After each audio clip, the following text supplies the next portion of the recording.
Gálatas 4, verso 21, olha o que Paulo escreveu. E aí vocês vão ver o que as pessoas fazem com esse texto. Dizei-me vós, os que quereis estar sob a lei. Aqui é debaixo da lei, né? Acaso não ouvis a lei? E aqui a gente já começa a aprender desde esse primeiro texto, porque Paulo vai falar da lei, e você vai ver que quando ele fala aqui da lei, ele vai usar Abraão, as mulheres de Abraão, os seus filhos, mostrando que o que está antes da lei também é lei. Só que é um testemunho da lei da fé. Tá vendo como as coisas já vão ficando claras? Satanás fazia os judeus olharem para a lei só do Sinai para frente, e ainda deturpadamente, e não permitia eles chegarem nos profetas.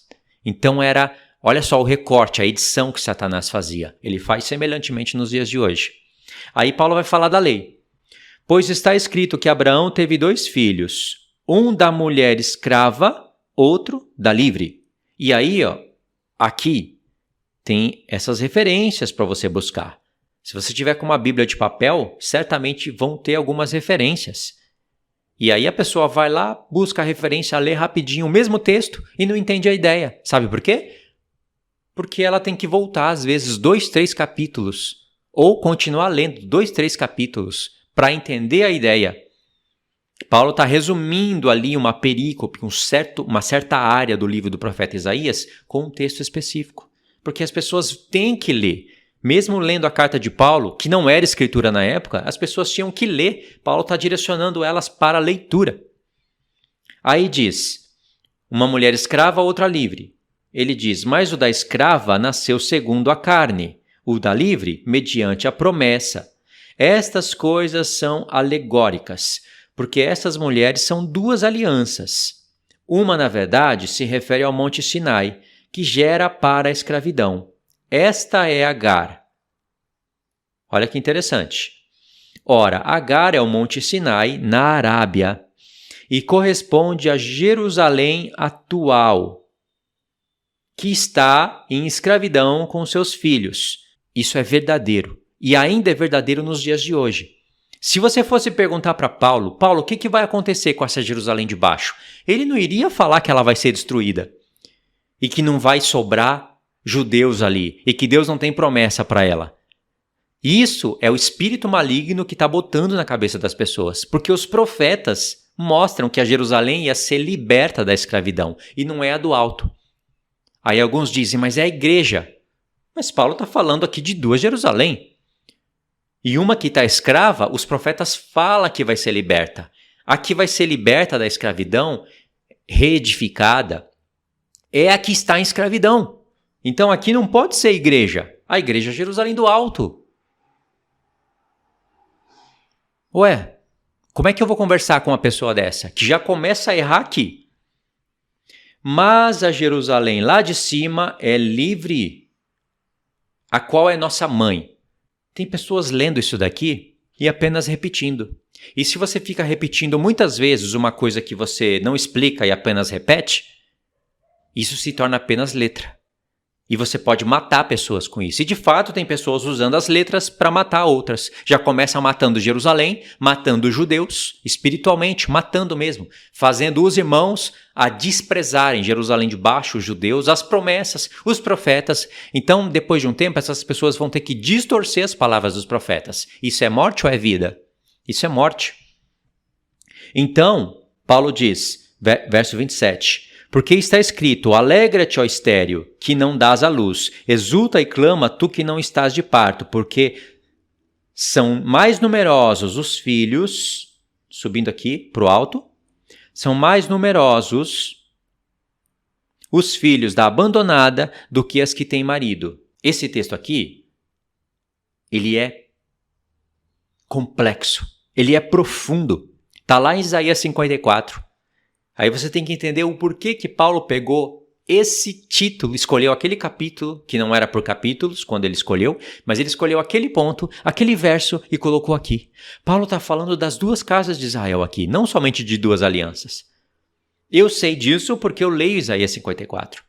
Só que quando você começa a meditar, você vai encontrar problemas em entender profundamente o que Paulo está dizendo aqui, porque vai chegar uma hora que vai parecer que Paulo não usou o profeta corretamente. Mas na verdade é que a mente de Paulo está tão lá na frente que para você chegar ali no que ele está querendo dizer, irmãos do céu. Por isso que Paulo está explicando algo pontual. Por exemplo, Paulo falou que a Jerusalém de baixo é escrava, mas não disse que iria ser liberta. Só que ele também não disse que iria ser destruída. Não tem uma afirmação nem para o lado e nem para o outro. Ele só falou a verdade, nós somos filhos do alto. Porque os filhos da Jerusalém do alto é a que vão reinar, são os que vão reinar com corpos glorificados como reis e sacerdotes na terra. Essa é a ideia que ele está querendo transmitir. E a de baixo ficou em escravidão com seus filhos. Esses filhos da Jerusalém de baixo, nessa época de transição de alianças, se eles não aceitassem a Cristo, eles iriam ser destruídos. É como se tivesse uma apostasia. E muitos do que aceitaram a Cristo estavam regredindo para o Sinai. Então é uma realidade da época. Óbvio que os filhos da escrava têm que migrar para reinar, para serem reis e sacerdotes, têm que migrar para ser filhos da livre, para se tornar o filho da Jerusalém do Alto. E você tem que entender o que é ser filho da Jerusalém do Alto. Porque o que está na mente de Paulo não é o que está na mente dessas pessoas que ficam apenas repetindo o texto. Agora, Paulo não está explicando aqui para a gente Zacarias 12, os judeus que restaram em Jerusalém. No final da grande tribulação, irmãos, a ideia é diferente. No final da grande tribulação não é como nessa época aqui. São tempos diferentes. No final da grande tribulação, a Jerusalém vai estar sendo libertada da escravidão. Então, Zacarias 12 é muito limpo. Aquilo ali é muito claro para a gente. Não deveria haver questionamentos, mas as pessoas estão questionando. Elas preferem até pular aquilo ali. Aquilo ali incomoda elas. Como que vão restar judeus em Jerusalém? Jesus está protegendo Jerusalém. Judeus estão restando lá, não foram glorificados, não foram mortos com a besta e os reis da terra. Estão vivos. Jesus não vai colocar eles junto com nações restantes. Nações restantes são nações restantes. O povo que sobra em Jerusalém, existe ali um outro rumo para eles, que é o que essas pessoas não querem enxergar. Não querem porque decidiram não enxergar. Então elas têm que distorcer. Mas para distorcer, aquilo fica tão feio que elas preferem não falar desse assunto. Elas distorcem outros pontos. Então o que Paulo está falando aqui, se você pudesse conversar com ele, ele iria falar certamente mais ou menos o que eu estou falando aqui para vocês, do que eu vou falar, né? Vós, porém, irmãos, sois filhos da promessa, como Isaque. Porém, como outrora, o que nascera segundo a carne perseguia ao que nasceu segundo o Espírito, assim também é agora. Contudo, o que diz a Escritura? Lança fora a escrava com seu filho, porque de modo algum o filho da escrava será herdeiro com o filho da livre. Aqui prova que o que eu estou falando é verdade. Paulo está falando de ser herdeiro, de ser rei e sacerdote. Naquela época, quem não acreditasse em Cristo e quisesse ser justificado pelas obras da lei, iria morrer nos seus próprios pecados, obviamente. Mas como essa história se estende até o final, quando Jesus voltar e trouxer espírito de graça, de súplica e a libertação para a cidade, porque ele está protegendo a cidade, ele está interceptando os ataques do anticristo, porque o anticristo quer tomar toda Jerusalém. Quem quer tomar Jerusalém?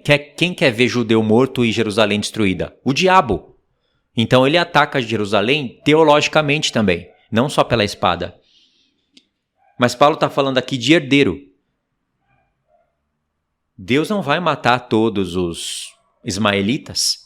Tem textos falando que os ismaelitas entram no reino. Edomitas entram no reino, mas entram como servos. Judeus vão ser diferentes, eles são tipo portadores da Torá. Eles acreditam no Deus de Israel, não em Alá, não em outros deuses. Eles vão ter um rumo diferente porque Deus tem promessas com Levi, com Zadok. E essas promessas não vão anular o sacerdócio de Melquisedeque ou as obras de Cristo, porque as obras de Cristo vão aparecer completa na igreja. Então Paulo está falando aqui, lança fora porque não vai herdar. Não está falando lança no lago de fogo porque eu vou matar. O espírito antissemita que faz a pessoa entender isso. Os profetas não estão falando isso, e nem Paulo. E Paulo completa o texto aqui, dizendo, verso 31, e assim, irmãos, somos filhos não da escrava, e sim da livre. Não tem nada de destruir Jerusalém, de destruir judeus, nada disso. O contexto aqui era bem claro. Jesus morreu, Jesus pregou em Jerusalém, morreu, ressuscitou e voltou a pregar em Jerusalém e enviou apóstolos primeiramente para judeus, depois para gentios. E os que não crescem iriam ser destruídos. Assim como no tempo da grande tribulação, pessoas que acharem que vão ser salvas por Moisés e não por Cristo e quererem se justificar em obras da lei, elas vão perecer nos seus pecados. Mas quando chegar no tempo da grande tribulação, as duas testemunhas vão estar lá. Os judeus vão contemplar os sinais das duas testemunhas. Muitos deles já vão começar a ver coisas diferentes que nunca viram antes. Muitos deles já vão começar a lembrar de Moisés e de Elias. Olha só o que as duas testemunhas vão fazer. Muitos judeus vão ver águas se convertendo em sangue. Foi Moisés que fez isso. Fogo descendo do céu e não havendo chuva, foi Elias. Eles vão saber. Então eles vão começar já a ter uma aceitação. Mas só que a maioria, a massa, vai aceitar quando vir o Senhor vindo do céu. Então, não houve destruição para eles, mesmo em estado de escravidão. Vai haver sim uma libertação, uma restauração na Jerusalém e em toda a terra. Isso é o que Paulo está ensinando. O ensino está limpo, né? Está claro. Mas, para vocês confirmarem o que eu estou falando, vocês precisam ler.